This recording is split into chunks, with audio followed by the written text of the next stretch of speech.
In this video, section 2-2, we're going to analyze conditional statements. So the first thing we need to look at is, what is a conditional statement? A conditional statement is a logical statement with a hypothesis and a conclusion. It is a if-then statement that you will often hear it referred to. For example, if it is raining, then there are clouds in the sky. So the hypothesis is the part right after if. So it is raining is the hypothesis. The conclusion that would be led to would there are clouds in the sky. So that is what we're going to look at when we create if-then statements, or what we call conditional statements. Right? Okay, we're going to learn to write and analyze all logical statements. So rewrite a statement in if-then form. So rewrite the conditional statement in if-then form. So the first one, all birds have feathers. So there's multiple ways you can rewrite these, but you want to try to go with the more logical statement if you can. So first one, all birds have feathers. So with this section, I typed it out to make sure it was this video would stay a little bit shorter. So if an animal is a bird, then it has feathers. So notice I captured both being a bird and some animal being a bird and having feathers. So the hypothesis, an animal is a bird. Conclusion, it has feathers. All right. B, two angles are supplementary if they are a linear pair. So with this, it would sound more logical that we put where it says if here. That means this they're implying this should probably come first. So if two angles are a linear pair, then they are supplementary.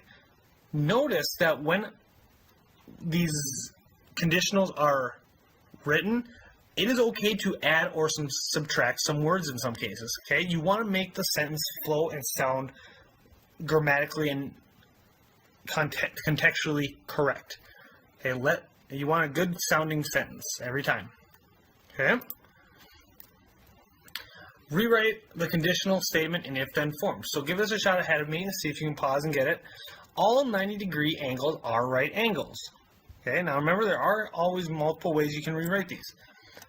If an angle is 90 degrees, then it is a right angle. You could also put, if an angle is a right angle, then it is 90. Notice both of those sound logical to be said. The next one. 2x plus 7 equals 1 because x equals negative 3. So one answer you could put, if x equals negative 3, then 2x plus 7 equals 1. You could also write, if 2x plus 7 equals 1, then, that's a typo there, x equals negative 3.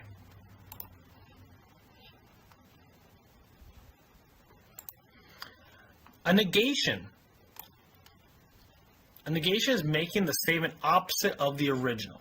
Okay, it's a very simple concept, so making it a positive to a negative or something.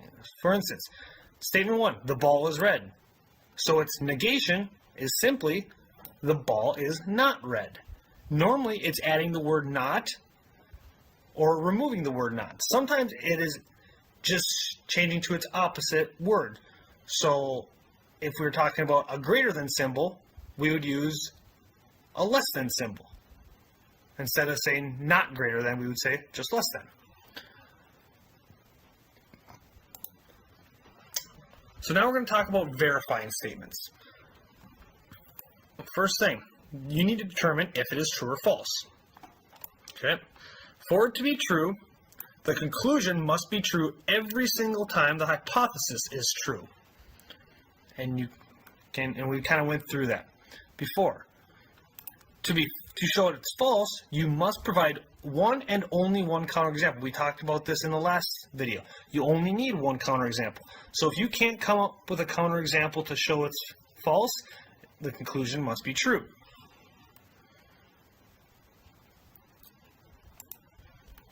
Related conditionals.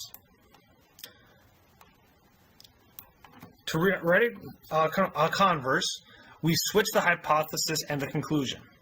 So if you go back to that original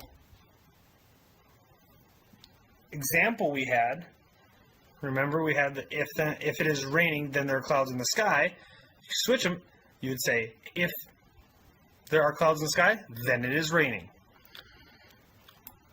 The inverse is you negate both the hypothesis and the conclusion. And the last one is the contrapositive is the combination of a converse and an inverse. You negate and switch the hypothesis and the conclusion. Okay, we're going to go through an example here so you can see exactly what all of these three things look like. So here we go. Here's the conditional statement. If the measure of angle A equals 99 degrees, then the angle A is obtuse. So the converse, notice we are switching measure of angle A equals 99 and angle A is obtuse. So we switch the hypothesis and the conclusion. So if angle A is obtuse, then measure of angle A equals 99 degrees. Inverse, we negate. So if measure of angle A is not equal to 99 degrees, then angle A is not obtuse. Notice they both went from the positives being equal 99 to not equal 99, and is obtuse and to not obtuse. The contrapositive, if angle A is not obtuse, then measure of angle A is not equal to 99 degrees. So we both negated and we switched them. So that's what we're going to look at doing. Write the conditional statement, the converse, inverse, and contrapositive of the following statement, then tell if each statement is true or false. So, our conditional statement, quarterbacks are football players. So if we want to rewrite this in a conditional statement, we would say, if a person is a quarterback, then they are a football player. Okay. So, we know quarterbacks play football. A quarterback is not in any other sport, so this would be a true statement. Okay, we can't disprove that. Converse, if a person is a football player, then they are a quarterback. Well, is every single football player a quarterback? No, so we would say false, and to be able to solidify that as an answer, we need a counterexample. So false, we could say a center. You could say a punter. Any position in football would work. All right, keep going. Next one. If a person is not a quarterback, then they are not a football player. So if a person isn't a quarterback, they can't play football. Well, no, we know that's not true. Again, that's false.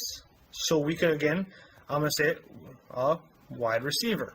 Just using something different just to mix it up. Okay, so there's multiple. And the last one, the contrapositive. If a person is not a football player, then they are not a quarterback. So if you don't play football, can you be a quarterback? No, it's impossible. Quarterbacks play football. So then, this would have to be true. So we're going to do another one. Write the converse, inverse, and contrapositive. Then tell whether each is true. So we're given the conditional. If a polygon is equilateral, then it is regular. So, converse. If a polygon is regular, then it is equilateral. Well, when we think about it, remember, being regular means being both equilateral and equiangular, so this would be true. Okay.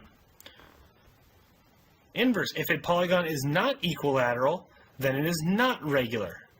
Well, to be regular, you have to be equilateral. So if it's not equilateral, it can't be regular. So again, that would be true. Right. If a polygon is not regular, then it is not equilateral. Okay. And in this one, if it's not regular, well, then it can't be equilateral. So this is true. Okay, so see how all these things can work? And this leads us to equivalent statements. So notice, if you notice something in the last section, last couple examples, when two statements are both true or both false. All right, and that meaning equivalent statements. Look at this. Conditional and contrapositive statements are equal statements, as are inverse and converse. Okay, so notice if you look at the last two, both the inverses, both inverse and converse, were both true or both false. Okay, it will always work out that way. So you always want to double check yourself, but those are always going to relate to each other.